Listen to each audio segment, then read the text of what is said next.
골로새인들에게 보낸 편지라고 하는데 골로새 교회는 사도 바울이 개척한 교회는 아닙니다.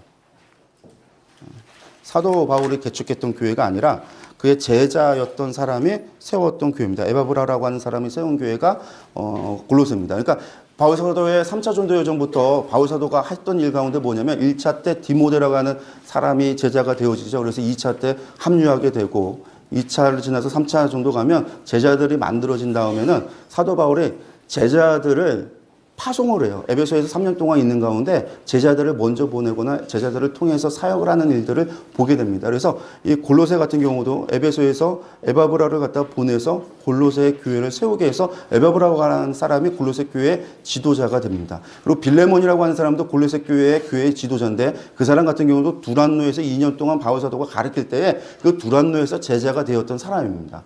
그래서 사도 바울이 그가 제자가 되어졌던 사람들을 통해서 세웠던 교회들 먼저 보내서 전도를 하게 하고 교회를 세우게 하고 교회를 관리하게 하고 많은 교회가 세워지다 보니까 자신이 혼자서 할 수 있는 부분이 아니니까 많은 동역자를 세워서 그들을 통해서 그런 일들을 하는데 이 골로새 교회 같은 경우는 그 바울 사도가 개척한 교회가 아니라 그의 제자였던 에바브라가 세웠던 교회가 골로새 교회다라고 하면 됩니다. 바울 사도가 기록자라고 보고 있는데 문자나 어휘가 바울 사도가 좀 다르다 해서 기록수를 부인하는 그런 일들도 있습니다. 그뿐만 아니라 여기에는 이단이 나오는데 이단에 대한 문제가 나오는데 그 이단 같은 경우가 영지주의라고 주장하는 사람들은 영지주의는 2세기 후반에 나오는데 여기 골로새 교회에 나오는 어떻게 그런 영지주의가 나올 수 있느냐라고들 이야기하는 경우도 있습니다. 그런데 골로새 교회에서 나와 있는 그 이단의 문제는 2세기에 나와 있는 영지주의처럼 그렇게 발달된 영지주의가 아니라 초기 영지주의라고 해서 그렇게 발달되지 않았던 그런 이단의 모습을 갖고 있습니다. 그래서 성경에 보면 골로새 교회에 이단의 문제가 있었고요. 베드로 후서에 보면 이단의 문제가 나오고요. 유다서에 보면 이단의 문제가 나오고 요한서신에 보면 이단의 문제가 나오고 계시록에 보면 이단의 문제가 나와요. 계시록의 7교회에 쓴 편지에 보면 에베소 교회에서도 이단의 문제가 있고 하는 그런 이단의 문제들이 이 서신서들마다 있는데 그 서신서들이 쓰여진 연대에 따라서 표현이 다르고 주장하는 바가 다르고 조금 더 그러니까 이단의 주장이 치밀해지고 더 이제 두루뭉실하게 했던 이야기들이 조금 더 치밀해져 가는 것들을 보게 됩니다. 그래서 골로새보다 베드로 후서보다 유다서보다 요한서신보다 계시록이 그래서 연대라고 하는 것들이 이게 초기에서 점점 발달되어져 가는 이단의 모습을 확인할 수가 있습니다. 그래서 우리가 골로새 같은 경우가 2장 영지주의 2세기에 나오는 그런 영지주의 것이 아니라 초기 영지주의 1세기에 나왔던 등장하기 시작했던 영지주의의 모습이다라고 생각하시면 좋겠고요. 그 영지주의가 어디서부터 시작이 되냐면 교회 가운데 제일 먼저 나타나는 게 갈라디아 지방에서부터 시작이 돼요. 갈라디아에서 아나톨리아 고원을 지나서 내려오는 그 자락을 따라서 그 지방에서부터 시작된 것이 요 이단의 모습입니다. 그래서 어디에? 골로새에게, 베드로 후서, 가파도기아에, 그 다음에 요한서신, 이 소아시아 지역에, 그 다음에 유다서는 로마 사회에 흩어져 있는 유대인들이라고 해서 로마 사회 전체에 이미 그 사상이 퍼져 있었고, 그 다음에 요한계시록에 보면 에베소 교회를 향해서 이단의 문제에 대한 부분들을 이야기하고 있는 것들을 볼 수 있습니다. 그래서 이 아시아 지역, 이 아나톨리아 고원지대로부터 시작해서 이단의 문제들이 교회 안에 침투하기 시작했고 거기에서 나온 이야기들을 보면 처음에는 그냥 거짓 선지자, 거짓 교사들의 가르침이었다고 나왔다가 나중에 발전될수록 그것이 그리스도를 부인하게도 되고 그리스도의 성육신을 부인하게도 되고 그리스도의 재림을 부인하게도 되고 그것이 적그리스도로 표현되어지는 것으로 발전되어 간다라고 하는 것들이 있습니다. 그래서 골로새 교회에 이단의 문제가 있었다라는 거예요. 문제가 있어서 뭐 할까요? 편지를 쓴다라는 겁니다. 그리고 또 에바브라라고 하는 사람의 교회 지도자가 바울 선생님께서 로마에 연금되어 있고 지금 갇혀 있고 재판을 준비한다고 하고 있으니까 그분을 만나서 어떻게 지내는지 소식을 전하기 위해서 에바브라가 옵니다. 그래서 에바브라가 오는데 무슨 그 교회의 소식을 가지고 오는 것이죠. 그리고 바울 사도가 3차 전도 여정이 끝나고서는 예루살렘을 올라갈 때 밀레도에서 에베소 장로들을 불러서 뭐 하냐면 이제 다시 볼 수 없나 올라가면 이제 성령의 감동으로 말미암아 어떻게 되죠? 그가 다시 돌아올 수 없다. 마지막 모습처럼 이야기하고 내가 생명을 조금 더 아끼지 않고 간다라고 하면서 자신의 죽음을 예견하면서 그렇게 가거든요. 그래서 바울 선생님은 다시는 보지 못할 거라고 생각을 했었습니다. 그들이 2년 동안 예루살렘에 있다가 이제 결국 황제의 재판을 위해서 로마로 간다고 하니까 소식을 궁금하고 바울 사도를 궁금하고 보기 위해서 대표가 가서 묻게 되는데 누가 간 거였냐면 골로새 교회의 지도자였던 에바브라가 갔다. 라는 거죠. 그래서 그 에바브라를 통해서 골로새 교회의 소식을 듣게 됩니다. 수신자는 골로새 교인들인데 라오디게아 교회 히에라폴리 여기에도 회람이 되어졌다라고 봅니다. 아나톨리아에서 아시아 지역으로 내려가는 가운데 계곡이 있습니다. 그 계곡에 이 골로새, 라오디게아, 히에라폴리가 같이 위치하고 있는데 우리나라 계곡하면 산세 이렇게 해서 개울이 흐르고 거기서 우리가 발 담그고 있는 그런 계곡을 생각하는데 여러분들 요단 지구대를 보면 그 안에 뭐가 있습니까? 도시도 있고 평야지대도 있고 어마어마하게 넓잖아요. 그게 이 아나톨리아 공원에서 내려오는 계곡도 그래요. 그래서 그 안에 도시들이 위치할 정도로 계곡이 넓습니다. 그 가운데는 골로새가 있고 한쪽에는 히에라폴리가 있고 가운데는 라오디게아가 있습니다. 그래서 이 히에라폴리에서는 뭐가 나오냐면 온천이 나오고 그리고 골로새에서는 찬물이 나옵니다. 그래서 그 물이 계곡으로 흘러와서 어디서 만나냐면 라오디게아에서 만나요. 그래서 라오디게아 물이 무슨 물이냐면 미지근한 물이에요. 그래서 계시록에 보면 차든지 뜨겁든지 우리는 이제 차든지 뜨겁든지 하면 다 뜨거운 걸 바라죠. 뜨거운 게 좋다고 생각을 하는데 중요한 건 미지근해서는 안 된다는 거죠. 차갑든지 뜨겁든지 하는데 이 라오디게아 물이 그런 물이었어요. 왜냐하면 온천수하고 그 산에서 나오는 계곡물하고 찬물하고 만나서 흐르는. 그래서 뭐 갔다 오신 분들은 터키에 갔다 오신 분들은 보셨겠죠. 히에라폴리 같은 경우에 그 온천수가 이게 다 안 보이네요. 이게 지금 허연 건데 파란 온천수가 나오면서 석회암에 의해서 허옇게 보이는 겁니다. 이게 지금 다 허연 온천수가 흘러내려가는 이게 계곡이라는 거예요. 계곡. 넓은 계곡. 그 가운데는 라오디게아 교회가 있다. 도시가 있다라고 하는 겁니다. 그래서 그 세 교회가 그래서 같이 붙어 있기 때문에 언제나 그 세 교회에게 같이 묶어서 같이 한 사람에게 골로새 교회 지도자가 세 교회를 다 관리하기도 하고 아마 에바브라에 의해서 이 세 개 교회가 다 세워졌을 수도 있다라고도 여겨지기도 하는데 그렇게 밀접하게 가까이 있는 도시고 그래서 골로새 교회에 보낸 편지는 회람되어졌다라고 이야기를 합니다. 그리고 골로새는 당시 이 아나톨리아 고원에서 가장 중요한 무역 도시 중에 하나입니다. 중요한 도시였습니다. 그래서 물류나 지식이 다 모이는 곳이 그곳에 있어요. 그래서 여기는 교통의 요지였고 에베소를 통해서 이 서편에서 동편으로 가기 위해서는 로마에서 가기 위해서는 반드시 이 골로새를 지나서 아나톨리아 고원을 지나서 길리기아 관문을 통과해서 다소를 지나서 유브라데 쪽으로 동쪽으로 진출하게 되어있지는 가장 중요한 도시 가운데 하나가 이 골로새라고 하는 도시였습니다. 뿐만 아니라 동쪽에서 지나갈 때도 동쪽에서 전진을 할 때도 이 골로새를 지나서 에베소까지 내려간 다음에 그쪽에서 배를 타고 나가거나 우리가 사도 바울이 2차 전도 여정을 갈 때 넘어갈 때 무시아를 통해서 가듯이 그 길을 통해서 가거나 하는 두 가지 길들이 있습니다. 그래서 이 골로새는 그런 부분에 있어서 가장 중요한 부분이었고 동쪽과 서쪽에 서양과 동쪽에 학문이 만나고 종교가 만났던 곳이 골로새예요. 그래서 그런 교류가 활발하게 일어났던 지역도 골로새입니다. 그러니까 동서양의 문화가 만나서 뭐가 만들어졌다? 이단이 만들어진다. 생각하면 돼요. 그러니까 그 아나톨리아 고원이라고 하는 그 지역에 왜 이단이 그렇게 먼저 시작이 되는가? 동양 사상과 서양 사상들이 만나서 그곳에서 짬뽕된 이야기들이 나오기 시작을 하기 때문에 그렇습니다. 그래서 거기서부터 시작됐다라고 하는 거. 다양한 배경으로 온갖 철학과 이단 사상이 만연한 지역이 골로새였다. 4천 정도 여정 가운데 쓰여졌는데 비록 목적 들어가서 보면 골로새 교회에 들어온 거짓 교리에 속임수에 넘어가지 못하도록 하기 위함이다. 분명한 목적을 가지고 있습니다. 기독론을 전하려고 한 게 아니라 이단 사상 때문에 거짓 교리 때문에 거짓 속임수 때문에 쓴 편지다. 그리고 골로새 교회 성도들에게 교회 머리이시며 만물의 으뜸 대신 예수 그리스도의 완전성과 충만성을 강조한. 그러니까 다른 것과 비교하는 데 있어서 제일 첫 번째가 무엇이냐면 그리스도의 완전성이 무엇이고 그리스도의 우월성이 무엇이고 그리스도의 속량하시면 완전하신가 그의 우월성이 무엇인가에 대한 강조를 할 수밖에 없는 거예요. 나중에 히브리서를 보면 유대교하고 기독교하고 뭐가 잘났냐 뭐가 원조냐 무엇이 참되냐 싸웠을 때 그것을 풀어가는 방법도 뭐로부터 시작하냐면 그리스도의 완전 그리스도의 우월하심으로 히브리서 1장부터 풀어가거든요. 그러니까 그런 당시의 사도 바울이나 당시의 사도들이 누군가, 그러니까 다른 종교와 거짓 교리와 가르침과 이야기할 때 복음을 전함에 있어서 강조했던 것은 그리스도에 대한 부분이었어요.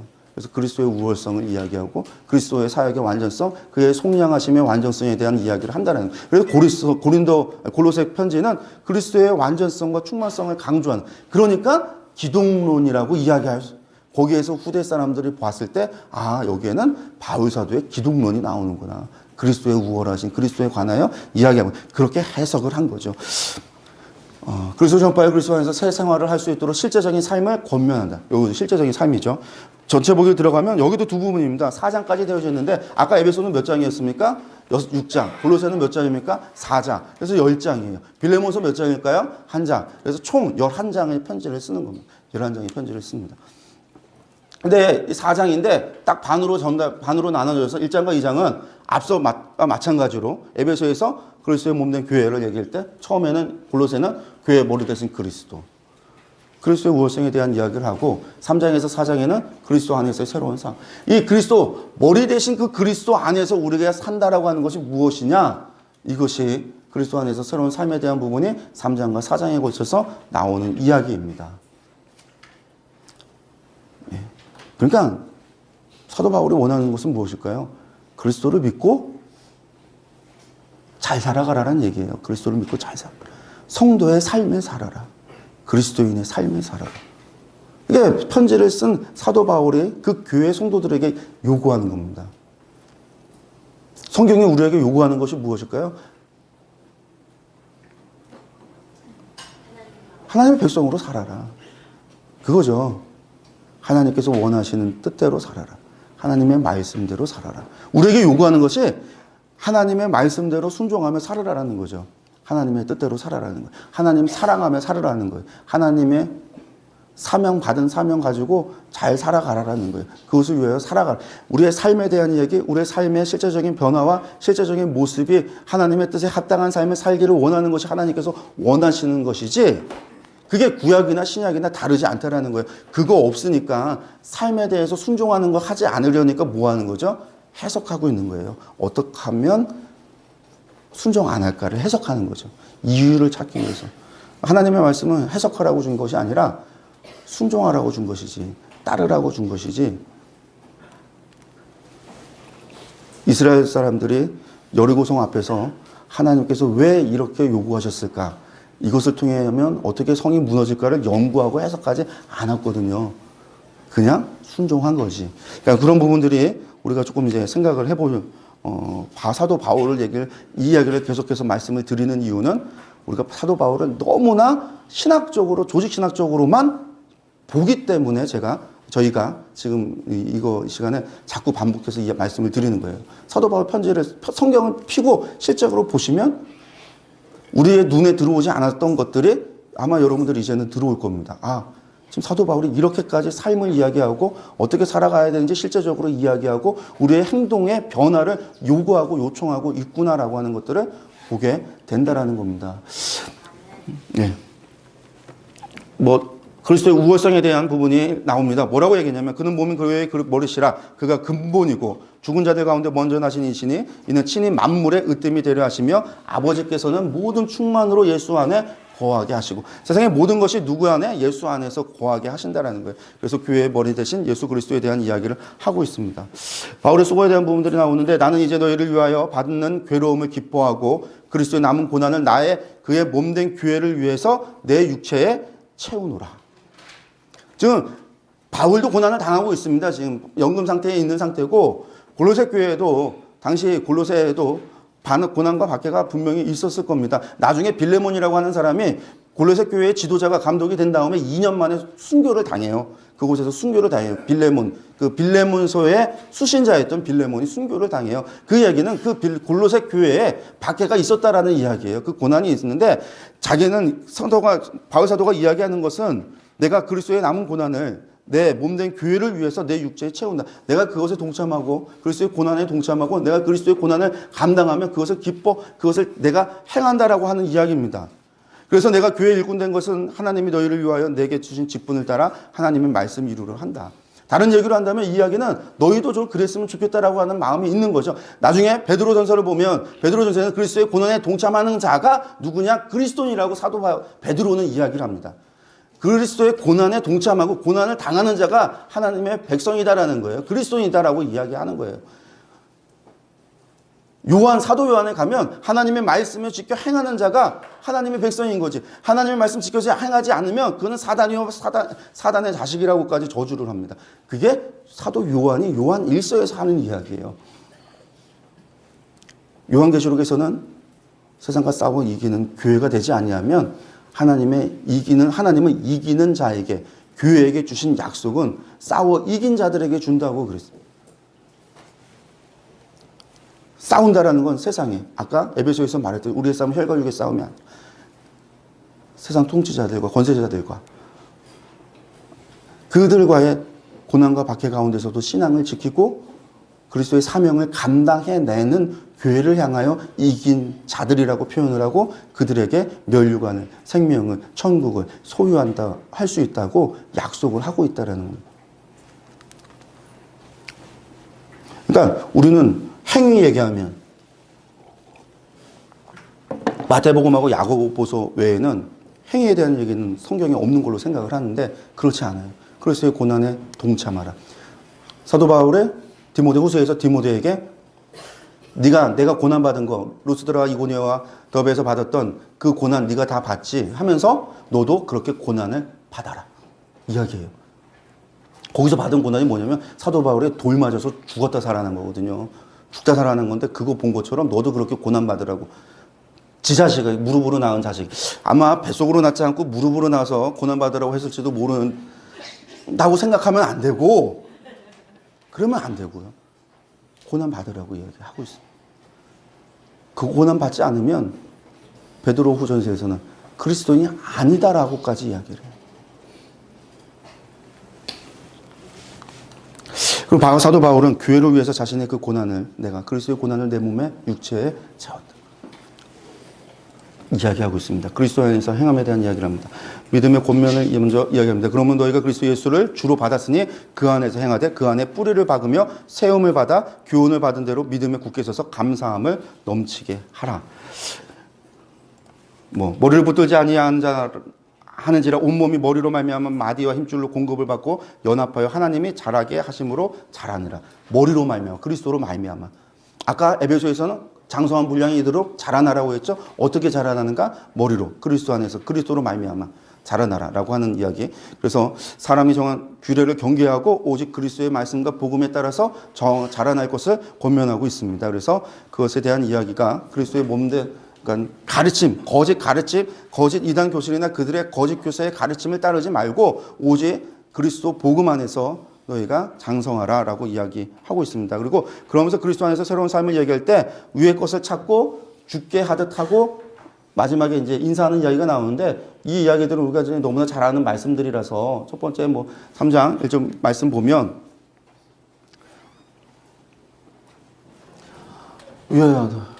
너희가 위의 것을 찾으라 거긴 그리스도께서 하나님 우편에 앉아 계시니라. 위의 것을 생각하고 땅의 것을 생각하지 말라. 이는 너희가 죽었고 너희 생명이 그리스도와 함께 하나님 안에 감추어졌습니다. 우리 생명에서 그리스도께서 나타나실 때에 너희도 그와 함께 영광 중에 나타내라. 그러므로 땅에 있는 지체를 죽이라고 음란과 부정과 사욕과 악한 정욕과 탐심이니 탐심은 우상숭배니라. 이것들로 말미암아 하나님의 진노가 임하니라. 그래서 이것들을 버리고 무의 것을 찾으라. 우의 것을 찾으라. 하나님 우의 것을 찾으라. 그 우의 것을 찾으라는 게 하늘에 소망을 두라라는 얘기죠. 하나님의 나라에 소망을 두고 그 가운데서 이 땅의 것을 버리고 포기하고 살아라는 이야기를 하고 있는 겁니다. 그러면서 그런 세 사람은 어떤 자세를 가져야 되는가라고 봤더니 그러므로 너희는 하나님이 택하사 거룩하고 사랑받는 자처럼 긍휼과 자비와 겸손과 온유와 오래 참음을 옷 입고 누가 누구에게 불만이 있거든 서로 용납하여 피차 용서하되 주께서 너희를 용서하신 것처럼 너희도 그리하라. 이 모든 것 위에 사랑을 더하라. 이는 온전하게 매는 띠. 그래서 어떻게 새 사람을 위해서 위의 것을 소망을 가지고 사는 사람들은 어떻게 살아가야 되는가? 이렇게 살아가야 된다라고 하는 이야기인 거죠. 그래서 성령의 열매처럼 그런 사람들이 그리고 사랑받는 자처럼 긍휼과 자비와 겸손과 온유와 오래 참음을 옷 입고서는 누가 누구에게 불만이 있거든. 지금 교회 안에서거든요. 교회 안에 불만이 있어도 서로 다 용납하여 피차 용서하고 죽게 하듯 너희 용서하신 것처럼 그렇게 해랑하라. 에베소에서 얘기했던 거와 똑같은 겁니다. 에베소에서 어떻게 해요? 아내는 남편에게 복종하고 남편은 아내를 그리스도로 사랑하듯 섬기고 자녀는 부모에게, 부모는 자녀에게, 종은 상전에게, 상전은 종에게 얘기했던 것처럼 피차 서로 간에 서로를 용납해라 라고 하는 이야기들. 그게 이제 위의 것을 찾으라는 얘기가 에베소하고 같은 이야기를 이렇게 다르게 표현을 하고 있습니다. 그래서 죽게 하듯 가정 안에서 전도 뭐 이야기를 하고 있는데, 이 골로새서에서뿐만 아니라 나중에 베드로전서에서 나오는 이야기인데, 우리가 거기에 있는 말씀들을 가지고 무엇을 얘기하냐면 부부 세미나 같은 거 많이 해요. 그래서 남편이 아내에게, 아내는 남편에게. 그리고 이제 베드로전서에 가서도 아내는 남편에게 순종하고 그 이야기를 계속 그 이야기를 가져다가 그런 거 하려고 얘기했는데 그게 그거 얘기하는 게 아니거든요. 나중에 보면 복음을 위하여 칼하라는 거예요. 내가 그리스도를 믿었더니 남편이 나를 박해를 해요. 나를 박해를 해요. 가정 안에서 아내가 남편을 박해를 하고 남편이 아내를 박해를 하고 부모가 자식에게 그리스도를 믿는다고 해서 박해를 하는 그런 상황 속에서도 순종하고 순복하라는 거예요. 무엇을 위해서? 복음을 위해서. 그가 복음 때문에 하나님을 믿게 될 수 있으니까 복음 때문에 고난을 감당하고 그들을 섬겨라. 주인이 종에게 그럴 때 할지라도 종은 악으로 갚지 말고 악을 선으로 갚아 복음 때문에 그 고난을 감내하고 그것을 순종하고 그들을 위하여 기도하라는 것이 베드로전서에서 하는 이야기고, 지금 서로를 섬기고 용납하고 하라는 것은 교회를 세우기 위한 목적으로 그렇게 하는 것이고 복음을 위해서 그렇게 하라는 것이지 단순히 가정의 평화를 위해서 하는 이야기가 아니에요. 지금 가정쌤이나 부부쌤이나 나오는 그런 것처럼 부부관계 좋아지는 그런 걸 위한 목적으로 하는 게 아니라고요. 지금 상황에서 바울 사도가 하는 이야기들이 목적을 정확하게 알고 사용되어져야 될 말씀인 거죠. 무엇을 위해서? 복음을 위해서, 교회를 위해서, 교회를 세우는 것을 위해서. 그리고 마지막에 이제 동역자 소개와 인사하는 이야기를 하면서 결국 그리스도 안에서 주를 닮아가라. 주를 닮아가고 하늘의 소망을 두고 하나님의 뜻을 구하고 이 땅에서 그리스도 안에서 우리가 봉급을 받듯이 하늘의 소망을 두고 살아가라는 이야기로 골로새서 이야기가 끝이 납니다. 그래서 여러분들 이제 골로새서 보셨으면 좋겠고요. 골로새서 누구에게 편지가 전해졌습니까? 두기고를 통해서 전해졌다고 말씀을 드렸습니다. 그래서 두기고가 골로새 편지와 함께 빌레몬서를 씁니다. 가지고 갑니다. 그리고 빌레몬서 가겠습니다.